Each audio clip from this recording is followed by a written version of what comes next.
All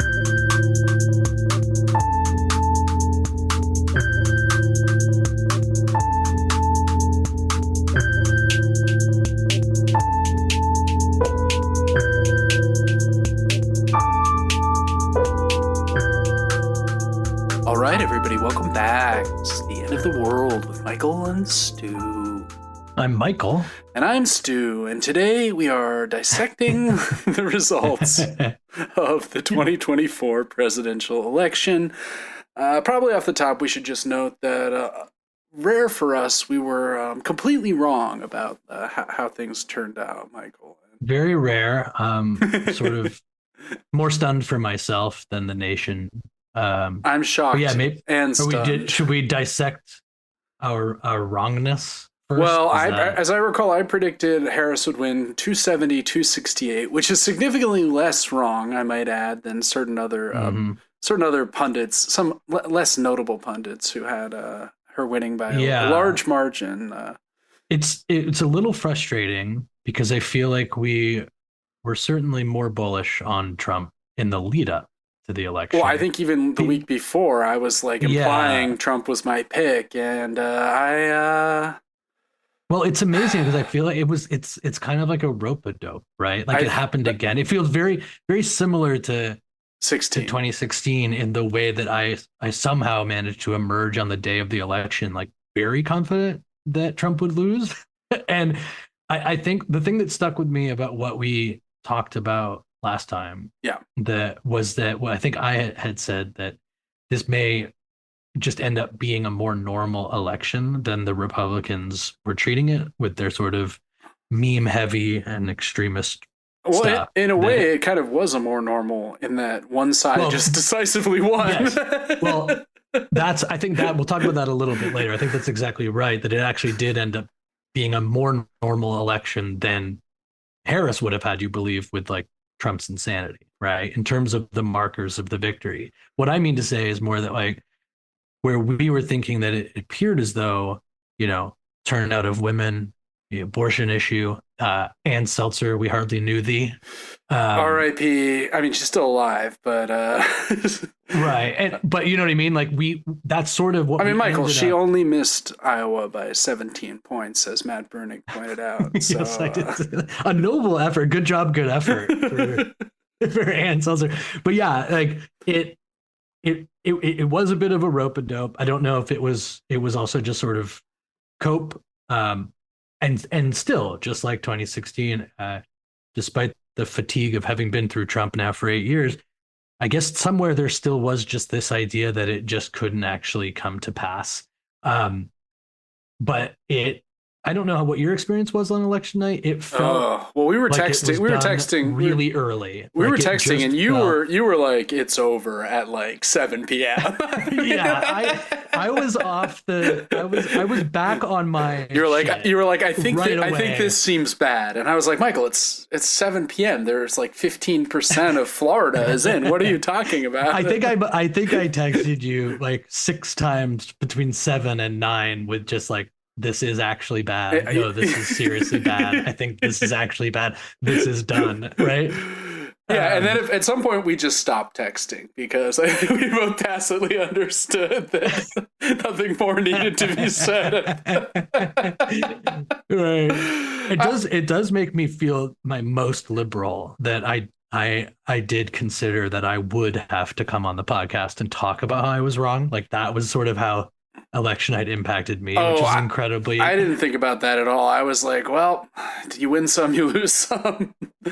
I mean, I don't. I think ultimately for me, I would like there to be. I can't quite find the word to describe the sensation of watching it, which is obviously disappointment that Trump is now the president again, and all that might augur for people in our lives and not in our lives. Yeah. And that all the heinous shit that might come to pass, simultaneously with the feeling that the Democrats got precisely what they deserved. And I mean, we were on that. I mean, we were concerned about that. It wasn't. Yeah, it's like that like some degree of justice was served to these people, but unfortunately at the expense of any number of injustices that appear that like they may be coming. Right, now, towards right? migrants, towards trans people, towards Yep. probably it can, a continuing, if not worsening, scenario Right. in the And Middle again, like East. the anger of the Democrats is fundamentally that if any of those things should come to pass, it's precisely the election that they ran and the disaster that they placed themselves in that are to blame, as much as any of the delirious and irrational and some more rational, frankly, support of Trump among various voting blocs. So, do you want to just talk about that a bit now? Yeah, I mean, the levels of cope on the Democratic side are already kind of Ugh, starting, and it's yeah. it's unbearable. I've seen a lot of people blaming Muslims, and not as many as perhaps I had anticipated. There's also vitriol, particularly in Michigan, the Muslim thing. Mhm. There's also Jill Stein is bound up in that because a lot of people in Dearborn, for example, seem to have chosen Stein over Harris. Sure. A city that Biden won 88-12, and which Harris lost. Mm, mhm, mhm. Pretty bad. A lot of people have been blaming Musk and China, and I don't see how that makes sense for TikTok basically. And of course, I've seen a few very blue-pilled people saying, Russia did this. They're calling in bomb threats, and look, none of that's good. I don't approve of that. But it just feels like cope. I mean, 90% of the country moved to the right. Like I That's right. think like Washington and maybe Colorado moved slightly to the left. A couple of red places moved slightly left. But I mean, it was across the board, Well, really. that's the thing, though, right? Is that what they ran an election that was a campaign that was simply designed to say you should be too scared to allow Trump. And now you have all of this, like you said, liberal cope in all these various ways, providing sort of more importance to all of these sort of refractions. All of them individually do matter somewhat. I'm hearing, you hear a lot of people talking about like young men are being funneled into terrible thinking through podcasts and influencers and algorithms. And all of these things, I think, contribute something, but they don't get at the heart of the issue, which is that they were running a campaign trying to scare people about Donald Trump when actually those people, many of whom are not Andrew Tate acolytes, Yeah.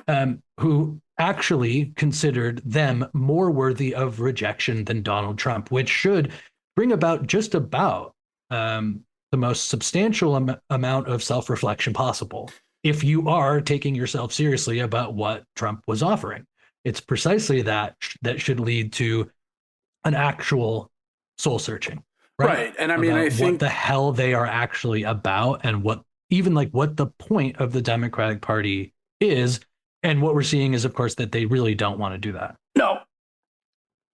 And I mean, Bernie, I didn't copy the text of his message, but essentially said, what do you expect? You've abandoned working class Yeah. people, and you've Yeah. offered them nothing. So And I think this is an interesting point because on the one hand, obviously Bernie caught a lot of flack from sort of the Democratic consultant class that really took issue with this because Biden has been because he called was right, but right, but also what their stance is that Biden was the most pro union, pro labor, yeah, et cetera, et cetera. And then I'd see people like listing some of the accomplishments that Biden did, which again is a classic incrementalist bullshit Democratic thing, which is like, yeah, okay, some crumbs of bread were thrown at the labor class, and yes, that is important relative to the incredible drawbacks that have been wrought upon the labor movement over the last many decades. Right, but I mean, as I said to you, like one of the great signs of the flaw in this whole argument is that if that is an issue that you are proud of, then I should be seeing the labor accomplishments of Joe Biden and the Democrats on my feed every 3 seconds for the last 3 months. her speech should be that, and more I of should that. have her stump. I should have it memorized, what was accomplished for the labor movement. And instead, what I really remember is that she only in America could she even run for president, right? That her story is so important. And that, Oprah telling me that there will never be another election. Like these were the things that came to define their messaging Well, that and Liz Cheney, Dick Cheney backs us. I mean, the entire repeat of the reaching out to reasonable Republican strategy. When a friend said to me, I think every Lincoln Project style Republican had already gone over to the Democrats in 2016. 100%. They were already actively running with Harris. Yeah, I mean, we have the graph, the Bill Crystals of it all. There's the great graph the numbers from CNN. The numbers from CNN. Just an amazing pictorial view. If you get a chance to look at it, that just has the 2020 election, which Trump, of course, lost. He got 94% of the registered Republican vote, and this time he got exactly 94%. Well, but yeah, go on. And so it did absolutely nothing. Well, no, but I mean, but in 2020, I mean, he got 6% of Democrats. I'm sorry, 6% of registered Republicans voted Democrat, and in 24, 5% voted. Yes, right. So the Dems actually lost, despite all the Liz Cheney, Dick Cheney, despite explicitly running. But again, they're not explicitly running to registered Republicans. They were running to an imagined idea of a registered Republican that we all, and we talked about this in previous episodes, we all knew didn't exist. It felt like, I don't know, for any Red Sox fan out there that remembers the 2003 Game 7 where Grady Little comes out to talk to a beleaguered Pedro Martinez, who we all know can't pitch past 95 pitches. He's already at 100 or whatever the case may be. And instead of removing him from the game that everyone sort of thought was the right decision, he's famously asked Pedro if he could get the next guy, and Pedro saying, I'm a warrior, of course I'm going to stay in. And he stays in, and the Red Sox blow it.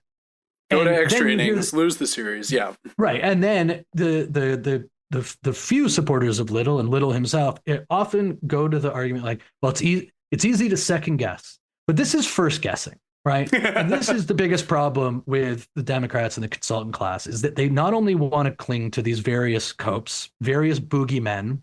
They've expanded just from Trump, but all these other resentments and things that aren't actually fair. China, Musk, a lack of understanding, Putin. And people voting out of their self-interest, according to the Democratic. Or again, pivoting to, this is all about just identity politics. They didn't want to vote for a woman. They didn't want to vote for a black woman in particular. Right.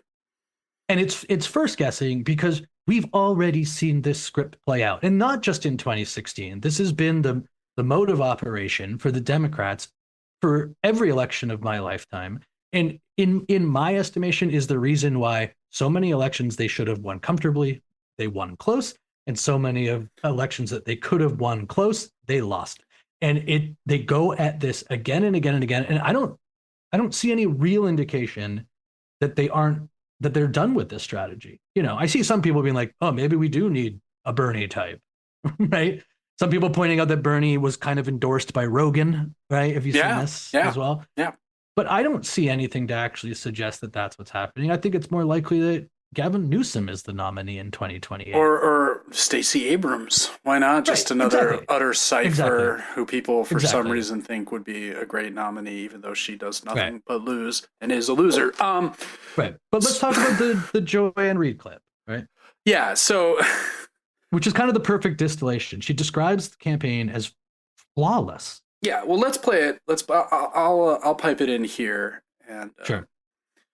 And nothing that was true yesterday about how flawlessly this campaign was run is not true now. I mean, this really was an historic, flawlessly run campaign. Queen Latifah never endorses anyone. She came out and endorsed. She had every prominent celebrity voice. She had the Taylor Swiftie to the Swifties. She had the Beehive. Like, you could not have run a better campaign in that short period of time. And I think that's still true. So, did you know that Queen Latifah had actually never endorsed before, Michael? I'm not sure that I was aware of her habits. Finally weighing in at the critical hour. But the fact that they refer to her campaign as flawless, as perfect, as this like monumental achievement in the art of politics, despite the fact that she was literally destroyed, like her... Yes. Lost ground across the board, lost the blue wall, and... She didn't overperform on Biden in a single county in the entire country. Yeah. I mean, whatever you think of the campaign, like the campaign Flawless does not is exist. Not the first word. It does not exist in isolation of the vote, right? You can't just be it's a perfect game. I mean, we lost 100-0, but we look so beautiful out there on the pitch or whatever. That's right. But this is sort of like this gets to the bigger sort of thing that we've been talking about at the beginning of this podcast, right? Yeah. Which is that the idea of all of this being inauthentic, right? So the argument is inauthentic. The campaign strategy to move to chase these apparently convincible Republicans, that's inauthentic. And then the retrospective that they're willing to do, also inauthentic.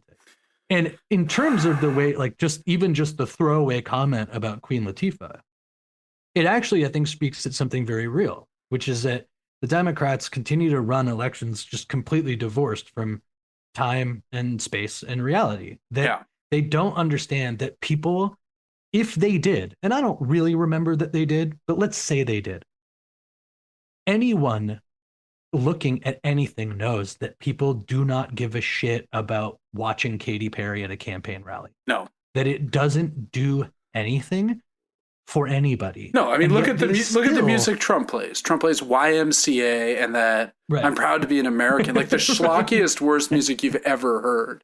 And he wins. He's won for the second time, unthinkably.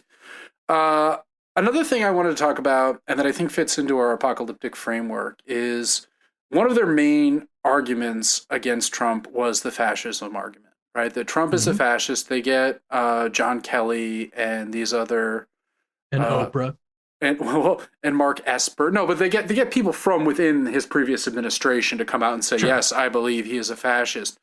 And there's a really smart article by Danny Bessner and Daniel Steinmetz Jenkins from Jacobin, and this actually came out back in April, and it's about the ongoing fascism debate about Trump. Is it correct to refer to Trump as a fascist? And Bessner very strongly is against this line of reasoning, basically primarily because it's an ahistorical formulation. Or an ahistorical formation. Like fascism as it existed in Italy and Germany in the 20s and 30s, it's ridiculous to kind of like lift that model out of time and then like stamp it onto Donald Trump.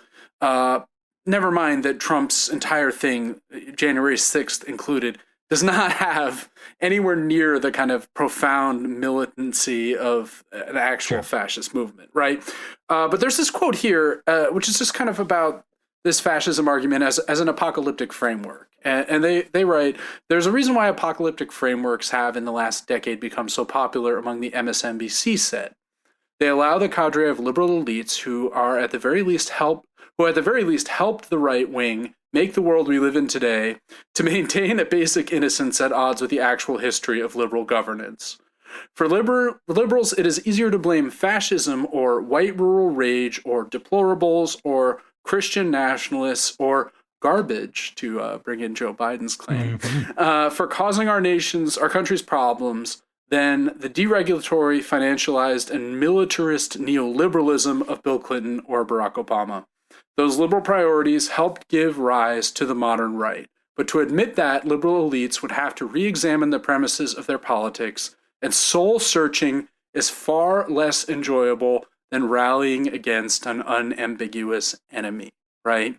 So it's like it's much easier to just be manichaeistic about this and be like, Trump is evil, Trump is a fascist, Trump is a potential dictator, he's going to destroy democracy, than it is to actually do that soul searching and admit that you at least bear some culpability for bringing about this state of affairs. Right. And also from an electoral perspective or a campaign strategy perspective, he says those liberal priorities helped give rise to the modern right. I mean, it also helped give rise to an increasingly apathetic populace, many of whom actually escaped their apathy in a sense in this election by finally not coming out for the same Democratic garbage that has been shoved down their throats for as long as we've been around. And I mean, that's another big story about this election, right? Is that the turnout was way down, right? I mean, Trump did not have the same number of votes when he lost by 8 million votes or whatever it was in the previous election.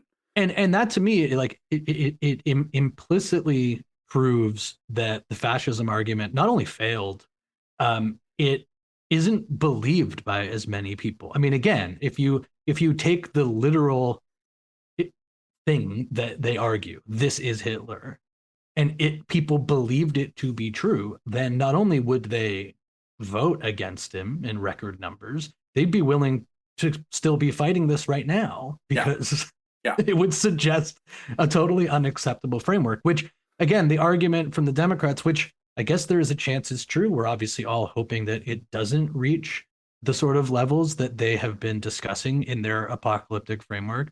But it suggests that people are sick enough of the way that Democrats run campaigns that they don't take it seriously, right? And so that's the thing that is kind of interesting from a sort of hopeful perspective, is that the apathy that led so many people to continue voting Democrat time and time again against any boogeyman, right? Whether it's Trump or Bush or whatever else, that it actually might be replaced by an actual warranted cynicism that may actually be able to transform into some sort of action beyond just, organizing outside of federal politics, complaining about federal politics, but then ultimately coming home to the Democrats, which, as to our predictions, we kind of thought was going to happen again this time. But it didn't. And did not materialize. The polls weren't there until the last week or so.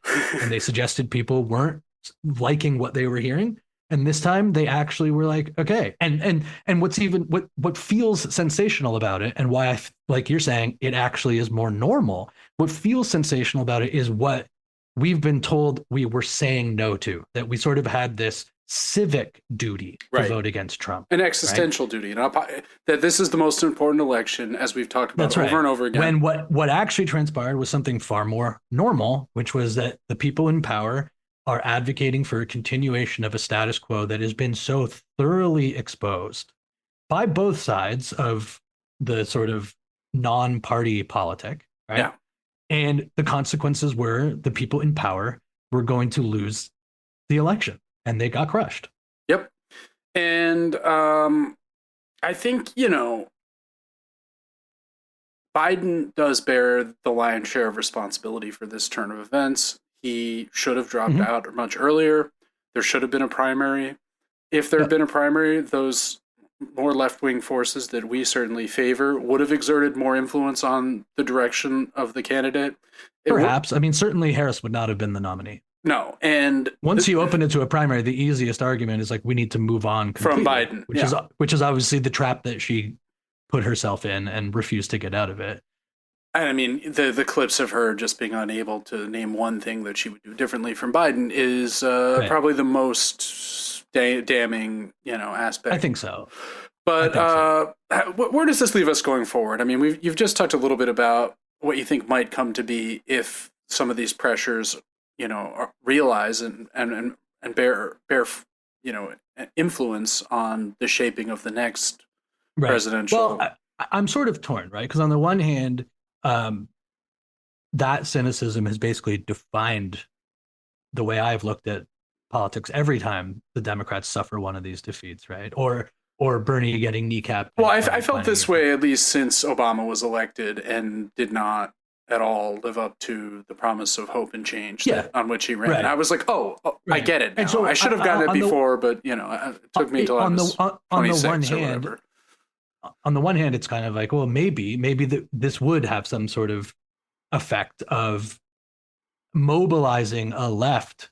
Honestly, like, not to say with the sort of heinous rhetoric of the right, but in a similar fashion in terms of when you really look at it, the Republican Party was taken over. Yep. The Republican Party that we grew up with was destroyed. And amazingly, to Trump's credit, as a political force, figure, force is probably a better way of looking at it. After a defeat, I mean, look, people who lose the presidency, they usually go away. I mean, like, Mitt Romney is not considered a national force after he loses. The Democrats every now and then would pretend he was this incredible moral beacon. But Trump took 2020 and took that loss and actually, did the sorts of things that those on the left would love to do in the Democratic Party after a loss. But he did it while keeping himself, the loser of that campaign, in charge. Yeah. Right. Yeah.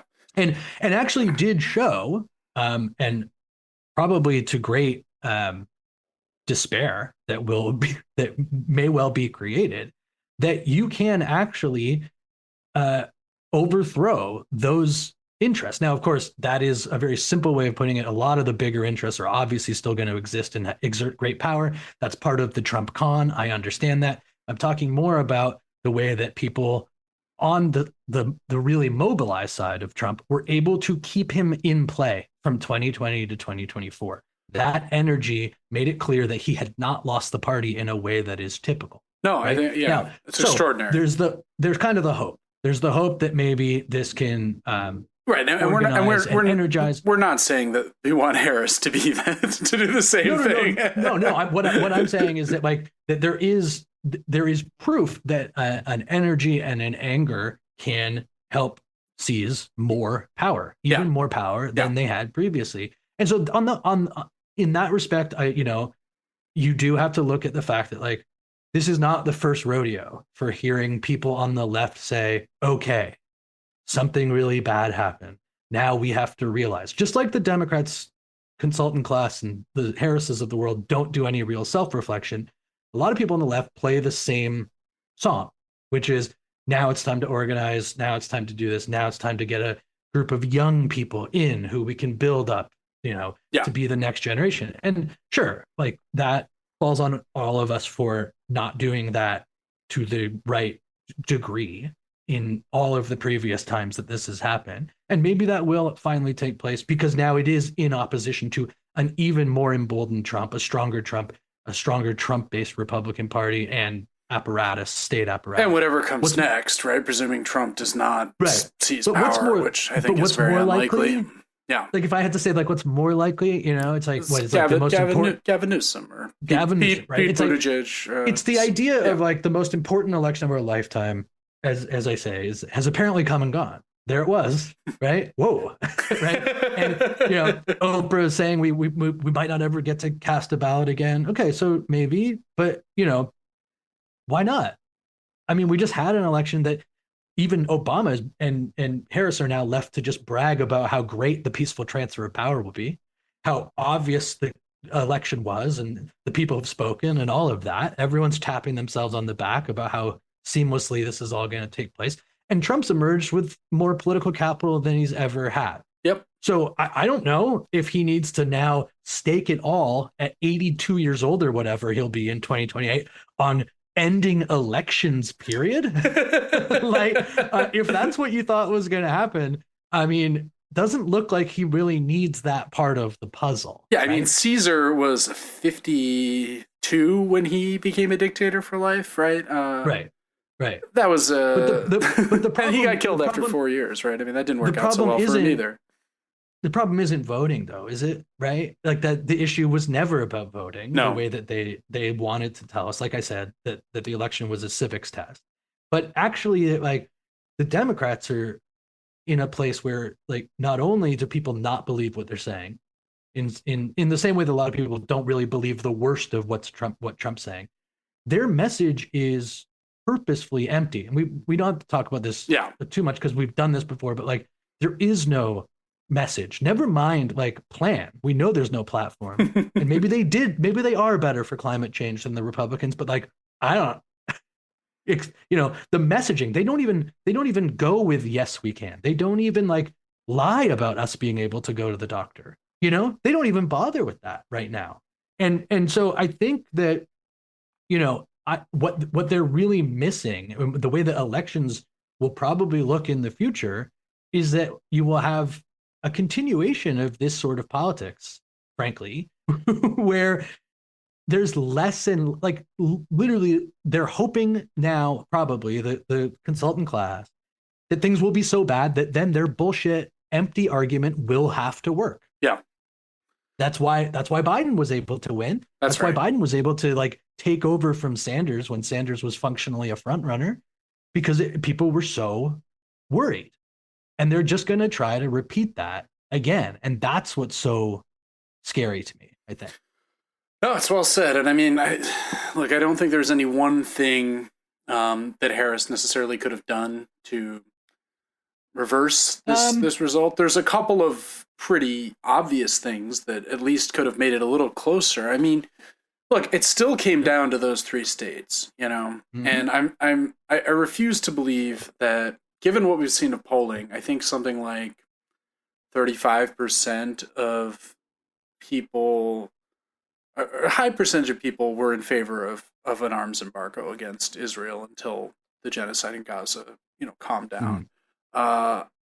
Certainly, even some Republicans were in favor of that. And that not only did they not do that, they basically avoided addressing the situation in Gaza completely. I mean, except when they would give support to Israel. Well, I'm talking now when those protesters interrupted her at that event. Sure. Right, which was like, I'm talking now. Yeah, like, are we in like first grade? What are you doing? Like, yeah, I have the conch. These, ooh, brutal. I mean, these are people whose family members have been bombed to death, in an indiscriminate fashion. Like, can we at least give them a modicum of respect? Yeah. But no, and there's. I think the second piece to that, in terms of what could have made it closer, was the upswing of momentum that came with a lot of the weird stuff. Right? Yep. The Vance couch fucker of it all, right? And I think that but the weird thing was largely shut down by the campaign, and I think that it really does actually speak at like a quite fundamental problem with the Democratic Party, which is that they should have done the weird thing, especially if they were really trying to court the types of people who may have come over that are sort of closer to the imagined registered Republican that they're thinking of. Yeah. But the thing is, they can't.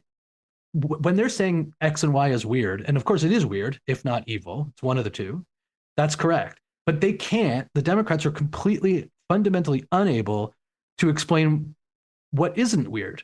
Because what they do is also really weird. Like, what's weird? How you tell me how important healthcare is, but I can't go to a doctor. Yeah. That you tell me how important my health is, but I can't fill a cavity. That you tell me how unfair the tax system is, but billionaires still don't have to give back their fucking money. So, like, until you can say that's weird, and then contrast it with, what wouldn't be weird? Going to the doctor. Yeah. Right? You know what wouldn't be weird? Not fighting completely useless, evil wars that drain all the fucking money from this country's public services. Until they're willing to do that. Like a great example is this terrible development where in anti-abortion states, women who are experiencing like a miscarriage have died. Yeah. Because doctors refuse to treat them for fear of being prosecuted. But until they can go the one further step beyond just women should be able to get treated during a miscarriage, they should be able to say, and what isn't weird? You also shouldn't go bankrupt after your miscarriage for having to pay for the fucking treatment. Bingo. And until that time comes, this is completely pointless. And all of the elections are actually the least important elections of our lifetime, because what they are contrasting themselves with, right? Trump knew what he was actually contrasting himself with. Yep. He was able to be the anti-status quo person. Again, despite having already been a terrible president and unleashed the worst pandemic in 100 years. Right. And he's campaigning against nothing. Yep. He was campaigning against nothing. Well, he was campaigning against inflation that he, in large measure, caused by doing such a poor. It was brilliant. No, I mean, his opponent was doing nothing. Mm-hmm. Right? Like there was no nothing he had to fight against. Which is why he was able to be so rambling and so incoherent in his speeches, and it just did not matter. The fact that Biden's decline was utterly eventually disqualifying and was forced to drop out of the race. While Trump's simultaneous and seemingly almost as serious decline was also just not disqualifying in the slightest. This is kind of remarkable. But right? isn't that kind of like a great like symbol? There's a symbolism in it, right? Absolutely. It's the type of decline. It's that as the Democrat candidate Biden declines into this kind of like blank, like staggered nothingness, confusion. Yep. Right. That can't articulate itself. Trump's decline expresses itself in this bravado and in this insanity that people either A, really gravitate to, or B, don't really take seriously enough to disqualify him. And I think that's one of the real misunderstandings, too, of the Democratic strategy, which is everyone assumes there's this Trump fatigue, right? The libs love to say, like, tomorrow you'll be able to go out for brunch finally without worrying every day about the utterances of a madman. But what they didn't realize is that I think the way a lot of the fatigue got articulated in the vote was precisely that, and not just from the like, it's dangerous that these things get normalized, but that people actually became desensitized to that part of what Trump was saying. Right. And I think we can see this in the proliferation of Trump impressions in a weird way. That Trump has actually for me, it was like 2021, 2022, when I started noticing every comic, every podcast host was suddenly doing like a fairly passable Trump impression. It's almost as though Trump had moved into the realm of like a generic stock figure, right? He'd almost like transcended the actual content to become just a sort of a living meme almost. And when you're dealing with someone who's reached that level of cultural ubiquity, it's you're going to have to be an Obama level orator or better to actually cut in on that, I fear. Well, and also I think there is actually kind of a strange similarity to Obama in this. And that especially in 2008 when Obama ran, he was able to position himself kind of as a canvas for anybody's political beliefs to find a place. He was all things to all people in theory. Right. Yeah. And right. So like I would meet people back then who were like very much on the left, who were definitely supporting Obama and could cite reasons why they saw themselves in Obama. And then I could see, a Lincoln Republican also doing the same thing. Absolutely. And Trump, obviously, it's not as wide, but it's more starting from the extreme right into the middle, which is that people who get so used to the way he operates, and again, he becomes this generic stock figure,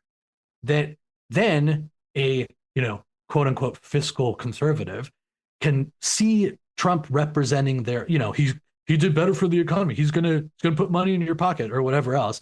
And then the people on the far right listen to what he's saying and say, this sounds great. Dragging 20 million people deported or whatever. Just dragging all of the people who work at the Department of Justice down the street, right? Yeah. Like then they gravitate to that. And so there is kind of something there in terms of the way both were able to reach a bigger that's really group. That's really well said. That Trump offers himself as a canvas on a right-wing mirror to Obama. Yeah, that's right. And wow. I don't think Hillary saw that in Obama in the primaries, and I do not think that Harris and co realized that during this election. I think that's really. But we realize it now. if only we had said all this last week. Yeah. Oh well. But I think that's a really interesting bit of analysis, Michael. Really well done and well said. Let's talk lastly about the future, since this is an apocalypse podcast, and we can remove ourselves from the one that we apparently just experienced. Yeah, we're okay. What? And I think this from back at the beginning of the podcast, we're talking about these things that Democrat consultants are trying to claim were sort of the big reason or one of the main reasons, and that the defeat happened. And one of the ones that has come up is, to be fair, sort of what we talked about. We maybe overshot it the other way, and the echo chamber was actually probably stronger than maybe we thought it was. Maybe it did work Maybe the things like the Rogan interview did work and did have an impact. Fair enough. But like you said, I don't think it's as huge as well, I don't think so. I mean, I saw some polling that like the number of people Googling, did Biden drop out on November 4th and 5th was just staggering, which to me reminded me like, oh, right. Like I'm incredibly online. I listen to podcasts. Right. I'm on Twitter for hours at a time. The vast majority of the voters are very low information. And, you know, probably based on that, I don't know how impactful. Now, with things like the youth vote, I definitely think the podcasts and the memification of Trump and all of that definitely played a role. And that, right. I guess what I'm thinking a little more along the lines of like it's moving forward elections. Like, so imagine Oprah's wrong, and there is in fact an election in 4 years. I refuse.